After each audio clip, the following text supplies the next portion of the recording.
Hello, BookTube, and welcome back to Book Trek at War. This is a debut BookTube event making its first appearance in 2023. It was the idea of a viewer, DDB, and it was made into a BookTube event by Michael K. Vaughan, and it deals with military literature, all kinds, all stripes of military literature, which is something that I have always loved to read. And by always, I don't mean the last 3 years. I mean literally since the beginning of what we like to euphemistically refer to as our reading journey. My reading journey started with the Iliad, which is still the peak, the ne plus ultra of military literature. So I read a lot of this stuff anyway, and I've been overindulging myself for BookTube at War, adding a book pretty much every night to my nightly pile. It's a little bit harder to do with military stuff because military historians do go on, and so the books get quite long, which means that I would, if I wanted to read or reread a whole of one in one night, I'd have to devote my night to that, and I can't really do that. I don't want to really do that. So some of them, I've been missing days because some days I've just been absorbed in reading other stuff. Some days I've been absorbed in reading or rereading long works of military history. I didn't want to come to you with chapter 1 was good or anything like that. And we're running out of time. Tomorrow is the last day of July. And when I thought about that, I almost never look at the calendar except for my monthly duties with Georgia's Big Canoe News. And when I looked at the calendar this time and saw that that was true, I had this spasm of panic. Of like, oh no, there's only 2 days left in the month. I'd better read twice as much military stuff as possible. But no, no, I can continue to read this stuff throughout the rest of the year. I'm not limited just to the month of July. Sometimes I make that the case with a BookTube event. June on the Range, I don't think it would feel right to read a Western at any other time than in June. But military stuff, it's in my bones. I've got a million books coming up for the rest of the month, new and old. So I'm calming my panic. I will not be doing these BookTube at War dispatches after July. But I'll continue to read this stuff and undoubtedly talk about it. And last night's reread is a classic.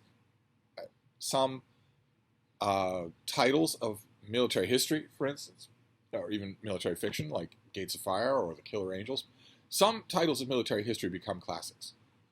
They are recognized right away out of the starting gate as the definitive treatment of a subject, usually a battle or a campaign, and they end up being assigned as primary or secondary or voluntary reading at West Point and Sandhurst and other military academies. They are recognized as crystal clear examples of how you do military history. And I found one of those the other day, not the other day, weeks and weeks ago, months ago maybe, at the Brattle, that I've had before. I've read it a couple of times. And I got a copy, and it was in perfect condition, and I thought, all right, well, this will certainly be good to reread. Military history classics, I reread them frequently. I don't have any problem with that. The only problem was, this time around, when the time came, what other time would there be than BookTube at War? When the time came, my hand reached not for that bulky, heavy book that snaps closed if you so much as look at it funny, and that has lint all over it, and that has no room for annotating and no ability to find anybody, a regiment commander by name or anything like that. Instead, when the time came to reach for it, I reached for the ebook. This is Stonewall in the Valley by Robert Tanner. One of, if you were to make a list of military history classics, this would be, if that list were 200 books long, this would be on the list. Certainly one of the most famous and justifiably praised campaign histories of the American Civil War, which has had a million of them. And the campaign here is the Shenandoah Valley Campaign of 1862 by General Stonewall Jackson of the Confederacy, which took advantage, Jackson took advantage of a few items, a few advantages that he had in order to tie up and intimidate and confuse and sometimes beat 3 Union armies. And most importantly, foil their design to combine their forces in a unified front against Richmond, which was the Civil War was very much a battle between 2 capital cities, and the armies out in the field were always aware of that fact. what to do to prevent the capital city from falling, whether it's Richmond or Washington, D.C. Jackson knew what he had to do, and the battlefield that fell out for it was the Shenandoah Valley. Those of you who have not been to America, or you Americans who shamefully, when the time comes for you to have 3 weeks off in summer, spend your thousands of dollars, your hard-earned and carefully saved thousands of dollars to get herded around like farmyard cattle in Florence and Venice and Rome, each for 2 days, instead of seeing your own country, which is one of the most beautiful places in the world. There are plenty of people who will never have been to the Shenandoah Valley. It is a miracle. It is an absolute miracle. And it was at the time as well. I would argue, probably Valley people would know better, but I would argue that the Valley then bore little resemblance to what it looks like today. But some aspects of physical geography don't change. And there's a mountain, a big sprawling mountain in the middle of the Shenandoah Valley. The valley, in 1862 as now, is full of what an army on foot would call provender. That makes it a very tempting target, and it also means that armies can maneuver in that field without needing to worry about supply lines. And in the middle of that trough of a valley, there's a mountain, Massanutten Mountain. And Massanutten Mountain has a couple of gaps. It's incredibly rugged terrain. It's impossible to march an army through that terrain. It's steep ravines. It's gorges that come out of nowhere that are covered in shrubbery. You'd be crazy to do it. The natural geographical feature that invites the maneuver of armies around the Shenandoah Valley are the gaps, one at one end and one at the other of Massanutten Mountain. And Jackson knew that terrain much better than his Union counterparts. That was one of I said there were a couple of aspects that he used in order to create what became a thing of legend. If the Confederacy had not had successful, on paper miraculous, military campaigns like the Valley Campaign, the Confederacy would not have stuck it out as long.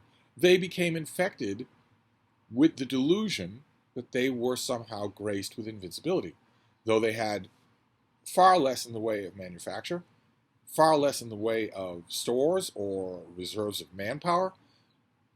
It's through campaigns like this, and then later the wizardry that Robert E. Lee would do, that the South came to believe, well, the Yankees are better than us materially, but we can still beat them. There was never any chance that the Confederacy could beat the North. There was never any chance of that. And if things like this hadn't happened in 1862, the Confederacy might have come to terms with that reality a lot sooner than they did. To the extent that they have, I should point out. One of the elements that Jackson used in order to do this miracle, just pivoting on a dime, being with all of his corps, being somewhere at 9 in the morning and then somewhere completely different at 5 that evening, facing a different foe who had no idea who you were and who'd last heard in dispatches that you were all the way on the other end of the valley. One of the factors that Jackson used to make this work was a very good sense of the land. Jackson was great about that anyway. He and Lee had that in common. He was great at understanding terrain, sometimes with very little exposure to it, with sort of getting the feel of the land. The Union generals were notoriously bad about that. Notoriously. Even the ones that were fairly good at it were still pikers compared to Lee, Jackson, and a couple of other Confederate soldiers, a couple of other Confederate leaders. Jackson had that on his side for the Valley Campaign. And he had one other factor on his side that isn't usually mentioned. It isn't much talked about. You have to read between the lines in Tanner's book to find it. And good luck finding it in most of the hagiographies that pass for Jackson biographies. The other factor that Jackson had in his favor is that he was willing to accept blandly, without even so much as blinking, 30% loss of men and material to simple attrition. 30% loss. He was willing to suffer that much simply by literally marching his men and horses to death. I'm at X, I need to be at Y at such and such a time. The Lord has favored my endeavor. I am perfectly comfortable because I'm a complete lunatic. And I am willing to suffer as high as 30% casualties to simple attrition. There is a time to bivouac. There isn't time for a meal stop. There isn't time to water the horses. There isn't time for any of that. I have been trying for, I don't know, I was writing editorials for Horace Greeley in the 1860s. I have been trying forever. Since the Valley Campaign of 1862, at least, I have been trying forever to point out that the hagiography that applies to both sides of the American Civil War is weird. It doesn't exist in any other war that I know of. And it persists, not just for the South, but for the North as well. Ulysses S. Grant is often called a great general.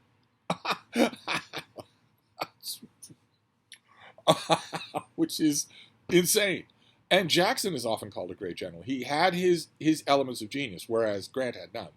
But a general who is willing to affect elements of genius by accepting 30% losses to attrition when he knows he has no reserves is a very, very bad general. To say nothing of being a bad human being. Of course, you have to be a bad human being to do that. But a general who accepts those figures, knowing that there is no backup, there is no plan B, I can't get to the end of my Valley campaign and write to Jefferson Davis and say I need 50,000 fresh men. Well, I can do it all I want, but he doesn't have any to send me. Maybe 5,000, but not 50,000. Knowing that, if you are a general and you know that, and none knew better than Jackson, he might have been crazy, but he wasn't stupid. He could read his progress reports. He could read his supplies. And he did. And his aides did. He had accurate information about what he was doing to his own army. A general who's willing to do that anyway, because he thinks God is talking to him when he's asleep, is a bad general. A very, very bad general. And yet, that mythology has persisted. The latest, I read 2 Stonewall Jackson biographies in the last 5 years. They both went on and on about this, about how this guy was a great inspired general, how he did mystical things in the Valley and elsewhere. Nonsense. Absolute nonsense. As I have pointed out before, in print and in person, a graduating cadet from West Point could do what Jackson did in the Valley if he was willing to ignore realities, if he was willing to fight like he had 100,000 people in reserve back in Richmond. If he was willing to be a bad general, you could do a lot of this. Some of it you couldn't. Jackson did have skill. But he is regularly called a brilliant general in the American Civil War. Ulysses Grant is regularly called a brilliant general. When Grant's idea of generaling brilliance was to throw men at a problem. I've got a whole corps here. I'll throw them all at this problem. I don't care how many of them die. I'm not going to think of any better way. I know of only one way, a sledgehammer. I'm going to use a sledgehammer no matter what. It irritates, and it irritated me when I was rereading this, but the thing that I was noticing when I was rereading this book is how good a job Tanner does. This could have been so mercilessly dry.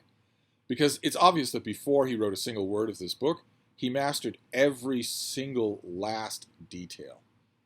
And I mean every single one. How many biscuits to a regiment? And usually, 9 times out of 10, military historians especially are vulnerable to this. Usually historians who do that sort of research put you through every minute of it when they write the book. They're not willing to give you an inch. They're going to bury you and that sort of thing. That's what gives history, and especially military history, its, I believe, undeserved reputation for being a boring slog. Because some authors will do that. You just have to steer clear of them. Trust me. If 90% of historians do that and are therefore subpar historians, 90% is a generous estimate of how many fiction writers do their own job poorly. You just have to, in both cases, hunt for the good ones. And Tanner is a good one. He does not do that. He easily could, but he doesn't. Instead, this is... I almost called it a human drama, and it is a human drama. He makes sure that element is foremost. It just feels difficult saying that because I don't think there are many meaningful ways in which Stonewall Jackson was human. Certainly not many praiseworthy ways. So the guy at the center of this story... Anyway, this is my field report for BookTube at War today. I reread this. As you could tell, even from my tone of voice, I had a blast re-engaging with this thing electronically, while the paper copy just sits there. And let's be honest, shouldn't sit there. It shouldn't sit there. Look at the circumstance. I well disposed towards the book, was up for a reread, had an event that was pushing me to do it. All the timing was right, the company was right, everything was right. Had complete leisure, and I had choices. The print book or the ebook. And I chose the ebook without hesitation. Didn't even cross my mind to walk over there and pick the print book off the shelf. So the print book shouldn't be there. It's not like, I mean, if all of those factors all lined up and I still went straight for the ebook because it's so easy, because it remembers where I am, because it shows me its cover, because I can write as many marginal notes as I want, find anything that I want, pinch up on the maps to get whatever greater detail they have. If I'm going to reach for the ebook under these circumstances, with a great company, a BookTube event, all the willingness in the world, then I'm never not going to reach for the ebook. So why have the print book? When there could be people out there who don't have an e-reader or who don't want to e-read, but do want the book. So anyway, that's a tactical defeat of another kind. Anyway, that's my penultimate report for BookTube at War, Stonewall in the Valley. A classic that is rightly called that.